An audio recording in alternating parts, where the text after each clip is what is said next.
Hello everybody, welcome to the Core Content Lecture 1. This one will be discussing proper and effective journaling. So the importance of journaling. It allows you to rewire your brain into thinking like a proper trader. It allows you to spot unconscious mistakes, and it helps develop a repeatable and habitual process giving a more calculated outcome. Your goal as a trader is to follow a systematic approach, and through journaling, you hold yourself accountable whilst improving on mistakes along the way.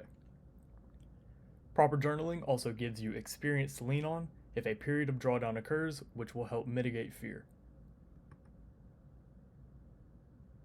How to properly journal. So, getting started, you have a weekly forecast, a daily forecast, and something to close out the week with. So, getting started with the weekly forecast. What your weekly forecast should compose of. So, you want your weekly forecast to compose of high probability and low probability days of the week, the days you will trade, framing where the weekly candle is likely to draw to, and where you expect the high or low of the week to form. And you can write this down on Sunday. Anytime on Sunday before the week really begins, that's the best time to write all of this down. And now, how you will plan it out is the economic calendar. So you will use the economic calendar to kind of guide you throughout the week and knowing where high probability and low probability conditions will form. So an example of this would be Monday. As you can see, we have no news, so we would consider that low probability. Tuesday, we have 8:30 news, so we could consider that a tradable day. Wednesday, we have CPI, so we would not expect to really do anything that day. Thursday, we have news, so we would consider that tradable. And then Friday, no news, so we would consider that low probability. And then once you have all of that outlined, you can write, I expect the weekly candle to draw towards, and then write wherever you think it's likely to go. And then I expect Tuesday or Wednesday to form the high or low of the week, using the information from what we can see on the screen from the economic calendar. All right, so now that we've gotten the weekly forecast out of the way, we can go into the daily forecast. What your daily forecast should compose of, where you expect the daily candle to draw towards, and also you want to outline old highs, lows, and gaps that may serve importance.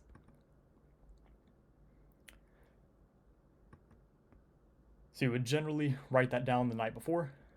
If your time zone permits it from being the night before, because I know a lot of people over here in America, Asia session is nighttime for us, and we generally sleep through London and then wake up for the morning session.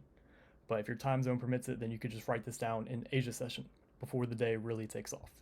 So you could put, I believe the market will draw towards, and then put whatever you think, and then key levels I have in mind to support my idea, and then you could put whatever might be there at the time. And then once you have that out of the way, you have your session before.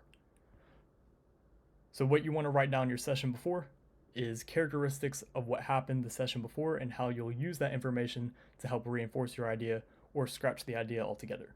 So an example of this would be London session did something, and then I would like to see next in New York to support my idea. So if you trade the New York session, before the New York session begins, then you would write down anything that happened in London session and use that information to support your idea for attacking the New York session. And then we have after the fact. So journal what you anticipated to see versus the result and the outcome of a trade if you placed one. So you could write down I anticipated and the market did something. Now we have the daily forecast out of the way. We can look at closing out the week. So whenever you're closing out the week, once a week has officially closed, give yourself a performance evaluation. Write down mistakes you made and how you can correct them for next time, and write down things you did good at and give yourself credit for observing or anticipating a positive outcome.